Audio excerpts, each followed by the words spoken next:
Okay, people, this video is a little bit different.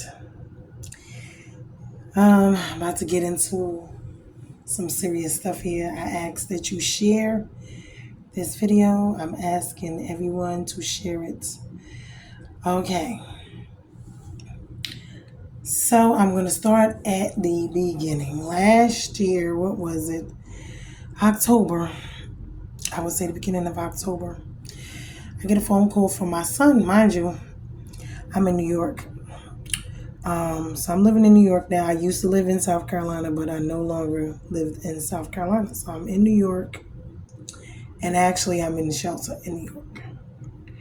So he tells me, well, Ma, I think I might need a lawyer. Just like the end of September, beginning of October. I'm like, what? We live with this family that we have known, the Wrights. They are Caucasian, racist town where we used to live, and they do happen to be racist, whether they admit it to or not. Anyway, like I said, I knew this family. I knew the son, I knew the mother, I knew them all. At one point, I thought that we were actually pretty decent towards each other. Why? Because their son was always at my house and my son was always at their house. Like I said, but you never know people. You never know how situations, get to be what they are now. But anyway, so when he asks me, he tells me, well, Mom, about a week or two, the police came and questioned me about a robbery. I don't know nothing about no robbery. He said, they said I was in the vicinity, whatever. So I told him I didn't know nothing about it. I didn't hear nothing about it. Whatever. They were supposed to have been a robbery at an old place he worked, at a place he worked, something, people of interest, a lot of stuff. Story as it goes just get very questionable all the time because everyone's telling it. So he was like, but he didn't know nothing about it. So then a week or two later they came back and they wanted to question him again. Remember, without a warrant, without a lawyer. Want to question him again at the Wrights. Asking him for DNA. So it went from a robbery to now it's a rape. So then they want DNA, all this other stuff. And I'm like, well, you don't need to give nobody no DNA. I'm all the way in New York. You don't need to do any of that. You don't have a lawyer. They don't have a warrant. You don't have to be there. So I asked him them three things. And he said, no, I ain't got no warrants. I ain't got no, nothing that I, got here, whatever. I was like, pack your bags and leave. So I had his sister go pick him up, his twin. So she took him to the bus depot and sent him to me in New York. And he stayed with my family while I was in the shelter. So this had to be late September of last year to the beginning of October. So back in February, I think it was right before his birthday, he had cars and all his stuff down there on their property. He decides that he's going to go back, I guess, get whatever. But I didn't know he was talking to the ex-girlfriend, and her name is Madison. They had some issues before, and she had him for DV or whatever. Bunch of little stuff. They in their 20s. You know how these kids is. But she's a little Caucasian girl. Same situation, but they had a little domestic violence issue. I know she said this, he said that. He said she hit him first. I believe it because I know how she was. But anyway, she thought she could beat him and she used to be trying him. But anyway, but he didn't go to jail for it, nothing like that. He did get trespassing or whatever. I think they arrested him, but they had to let him go. It was a DV charge. So he's never had really any issues, I would say, with the law like that. Not really. He was just told to stay away from her. Now I know her and him went back and forth with their little stuff, some other little boy, whatever. It was a lot with them. Whatever happened, he went back down there, ended up at my sister's house. My sister has a lot of stuff going on in her house. But anyway, police came out there. They ran his name, I guess, with whoever, and he ended up arrested. He didn't even know he had any charges, but they arrested him for the other county, which is the one he used to live in, for rape and kidnapping. So they put this on him, I guess, after he left from down there.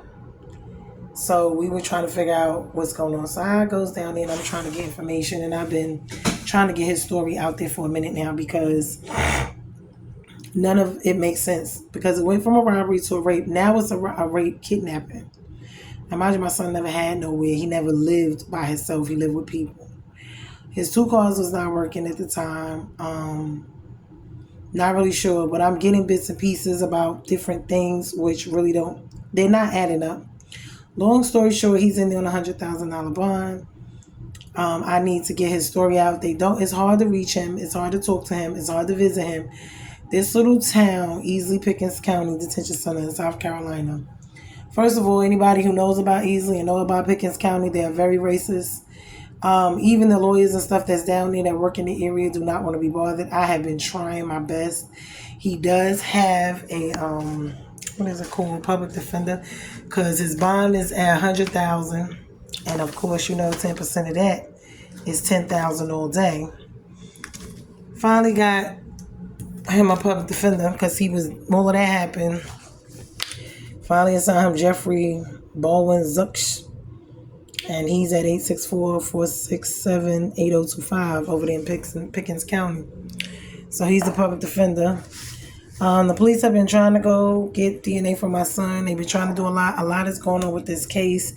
Really, that makes no sense. I just recently got a call from the Wrights. My son said he called me earlier today, before they called me. 2 things is going on. They keep trying to get DNA from him. They keep trying to question him in the jail without his lawyer, which to me don't make no sense now that he got a public defender. They don't really want him talking to nobody, but like he said, when it came to the detectives and all of that, they know the Wrights. There's some stuff with the property and all this other stuff with the Wrights. They just told me a bunch of different scenarios, but initially they said they didn't know what happened. Also to get his property off of their property, but just for someone to actually try to help my son, because he said the detectives are friends of the Wright. They done went in his property. I think they done went and walked DNA down there to them, but they keep asking for DNA. They saying it was a young girl, then it was an older lady. There's a lot of different things, but the discovery hasn't come in yet. Don't really know which way that this is going as far as the actual evidence, because that's what I'm trying to figure out. Y'all got him in there. Y'all got him locked up on a $100,000 bond for a so-called rape.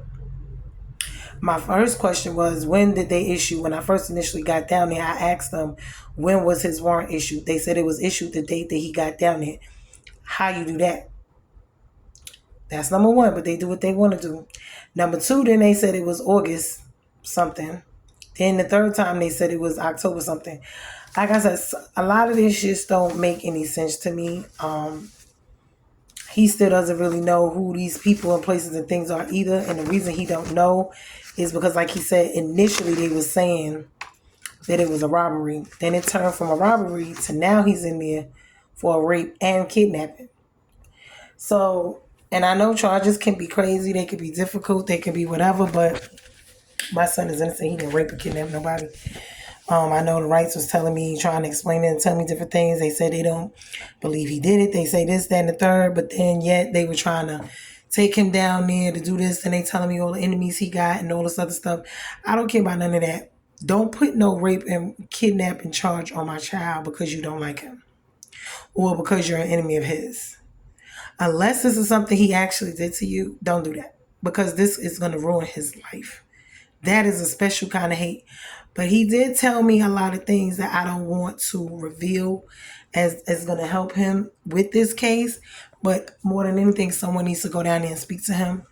I've been trying to work with a different people trying to get this story and get it out there and get some assistance with it. I am myself in New York. He is down there in South Carolina. I am doing the best that I can to get. All I want right now is for this story to get out. I need for it to get into the right hands for somebody, because there's 2 things going on. 1, the bond. That is why it needs to be reduced. And then 2 is the evidence. Who's this person? 3, he needs a lawyer, which is number 1. He needs a lawyer, a paid lawyer. He needs one quick. And even the paid lawyers down there, they really don't want to be bothered with Easley. And that's the sad part about it. And that lets you already know. But also their police chief was asked to step down about a year or so ago. There was a scandal down there where for some type of racial situation where he was a police chief and he was actually asked to resign to administrative leave. Hold on, let me look up, because I was looking it up myself. Was looking it up and I forget the man's name, but Hold on, let me see. It's just Easley, South Carolina, which is the police department. But if you look up Easley Police Department, South Carolina, you'll see for yourself that there was some Lake Kiowee. There was an issue with Lake Kiowee where something happened, and the police chief said some type of racial slurs, which it is all. It is really a racist town, and he was asked to resign and go off on an administrative leave. I know for myself because when I lived there before, it was a very racist place.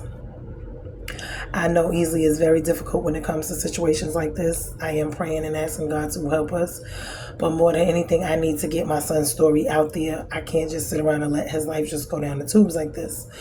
Anybody who knows anything, I want them to speak up and talk about it and discuss it because somebody needs to help. Somebody needs to say something about this situation.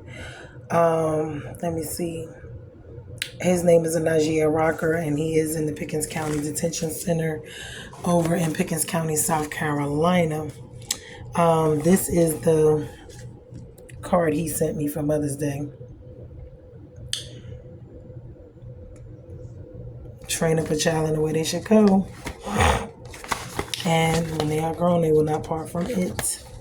And so this was his card that he sent to me. It was a beautiful card from in there. Me and my son have had our fair share issues. I'm not going to say he is no golden child, but I know that stuff like this he didn't do. And then too, he's not the type of child, like I said, my kids, he's never really been a street child.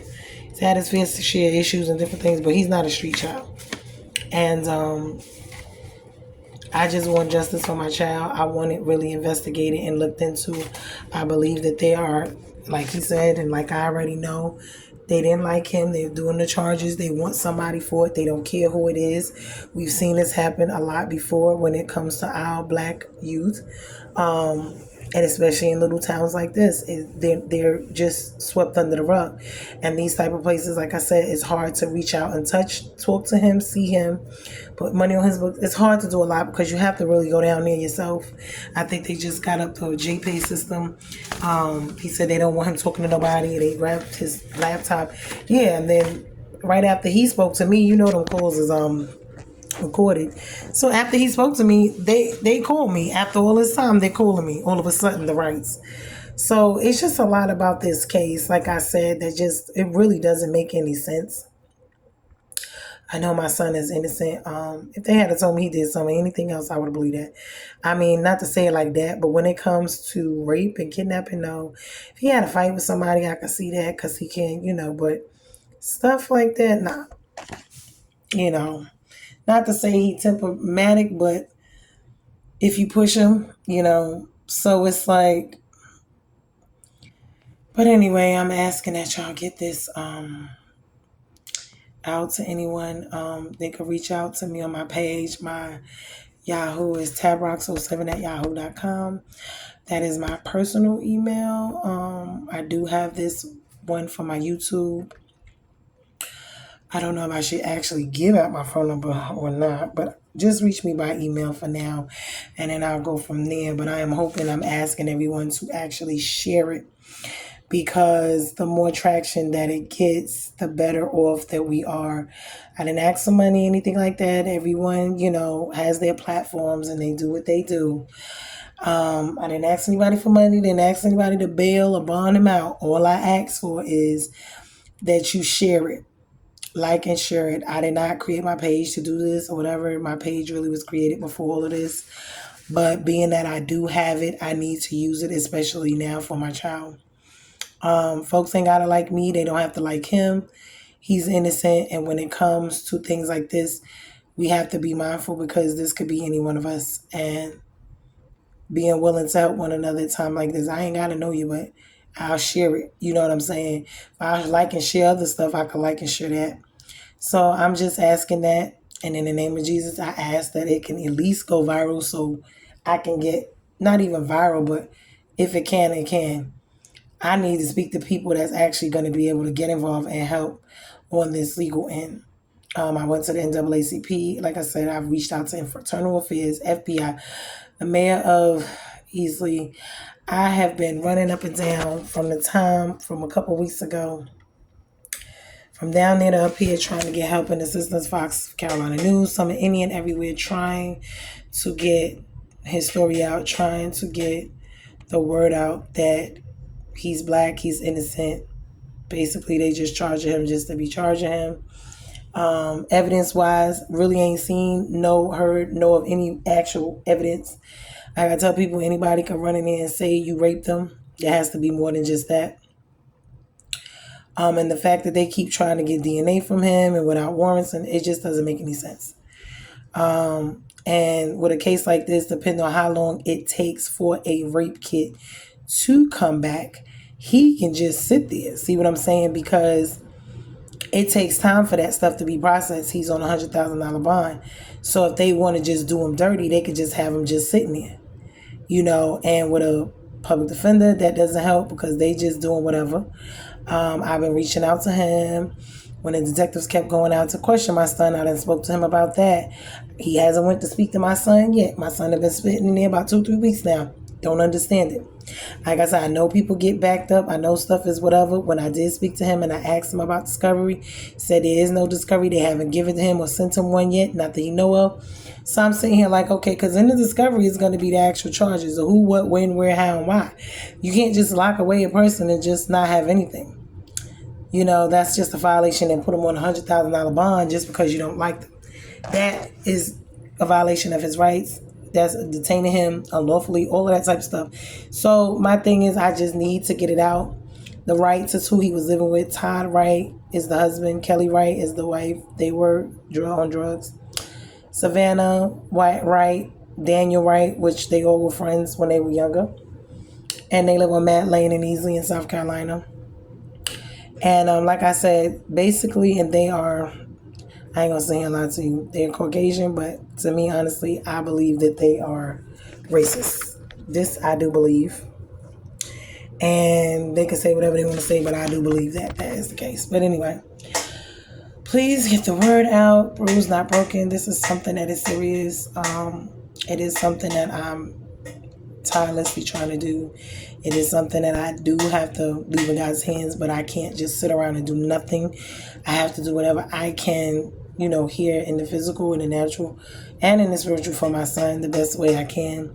So like I said, I am asking that you do share this. This is not a joke. This is, an actual situation here. That is his name. And it is serious. So I'm just asking for it to be shared. Please share.